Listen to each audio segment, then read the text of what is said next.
Hello, everyone. In 2013, I moved to Berlin by myself, literally with 2 suitcases. I knew only a few people over there. I didn't know the language and social protocol. I didn't have a job or project. I didn't belong to any institutions. I had no plan, no objective, no goal, no responsibility. I moved to Berlin in order to live up to my philosophy, to make my life a piece of art. My art motif is living as a human animal instead of a human being.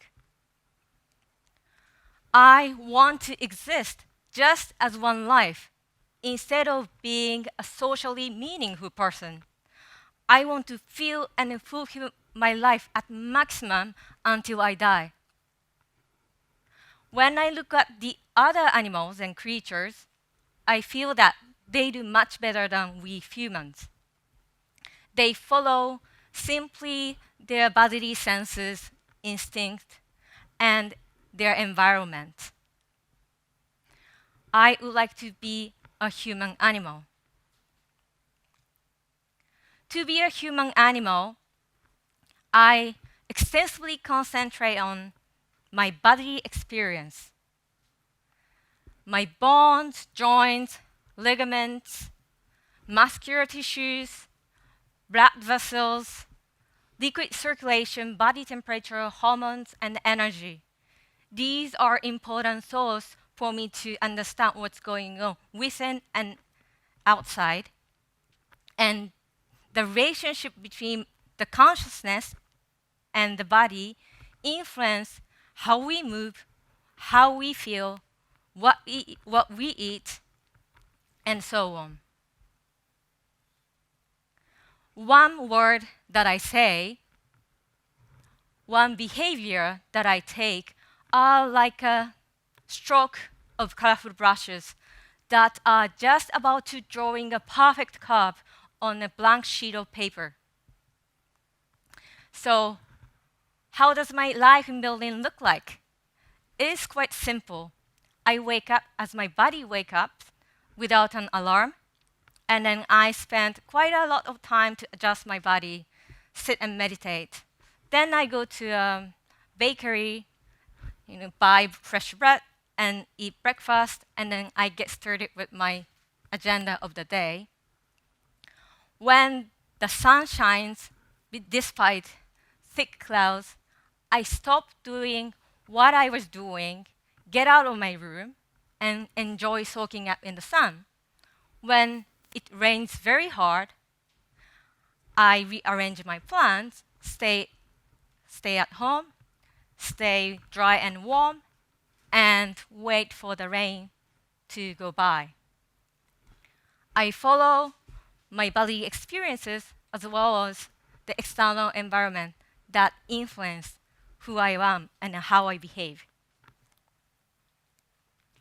As I have spent almost 3 years in this way as a human animal, I have discovered incredible insights and awarenesses. And today I would like to share with you just a few among many, many more. One is fear. Fear is the fundamental emotional faculty that allows us, human as well as animal species, to avoid death, a threat for survival. In human society, this fear is split in 2 kinds. One is virtual, civilized fear. The other is mortal, the human-animal fear. The human-animal fear is what I've just explained, the primitive fear that enables us to detect mortality. We can avoid and protect our life. The other one, the civilized fear, as opposed to it, it is illusionally and distorted. We have many different kinds of fear, such as emotional, financial, psychological, social, maybe political. But are they really influencing our survival, our existence? Do we die immediately if these things are threatened? The virtual civilized sphere stems from two distinctive human features that I found. One is an addiction to a sense of rationals. The other is an addiction to a sense of time.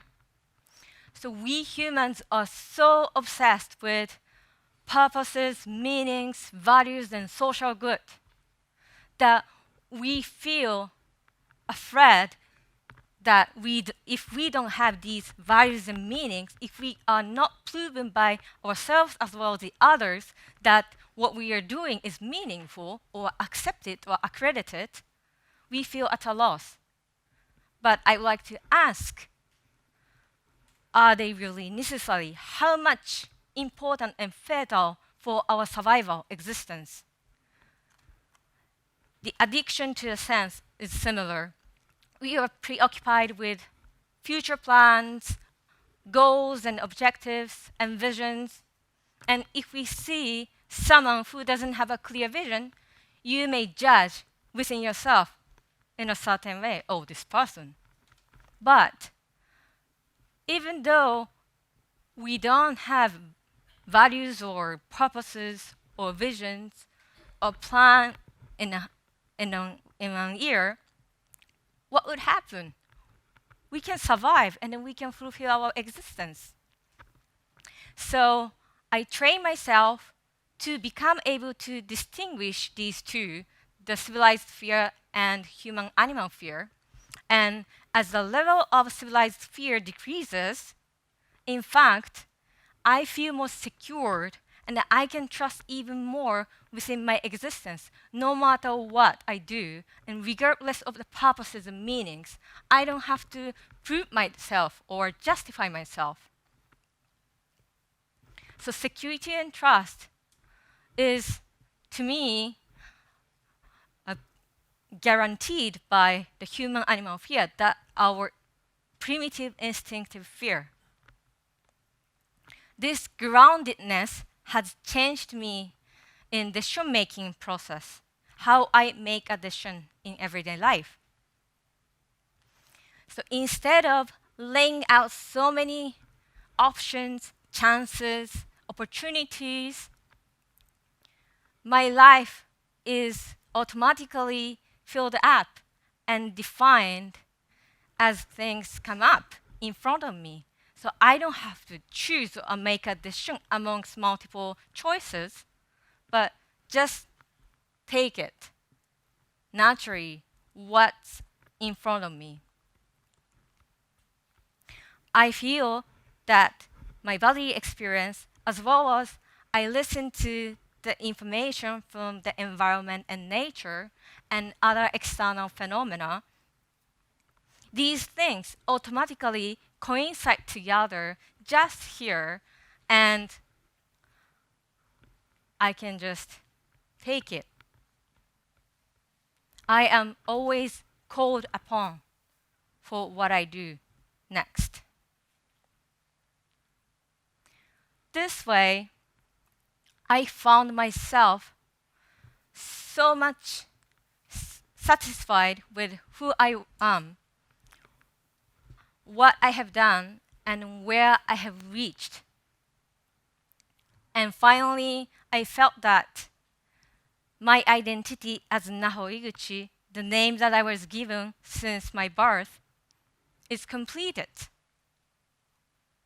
I'm in an intermediate state between my current identity into the next.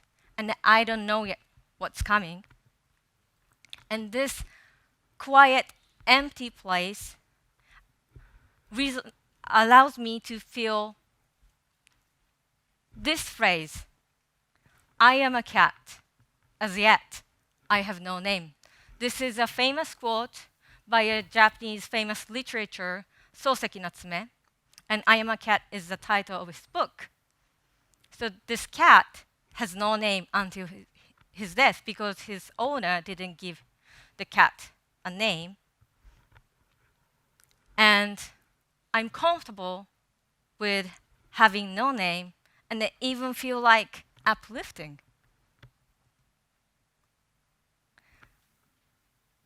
During this intermediate state between existing identity and emerging identity, a new calling is being invited to me. I am being called up again. Why only humans in our society?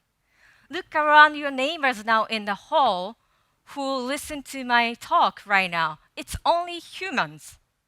Why only humans? I would like to interact with the other living creatures as well.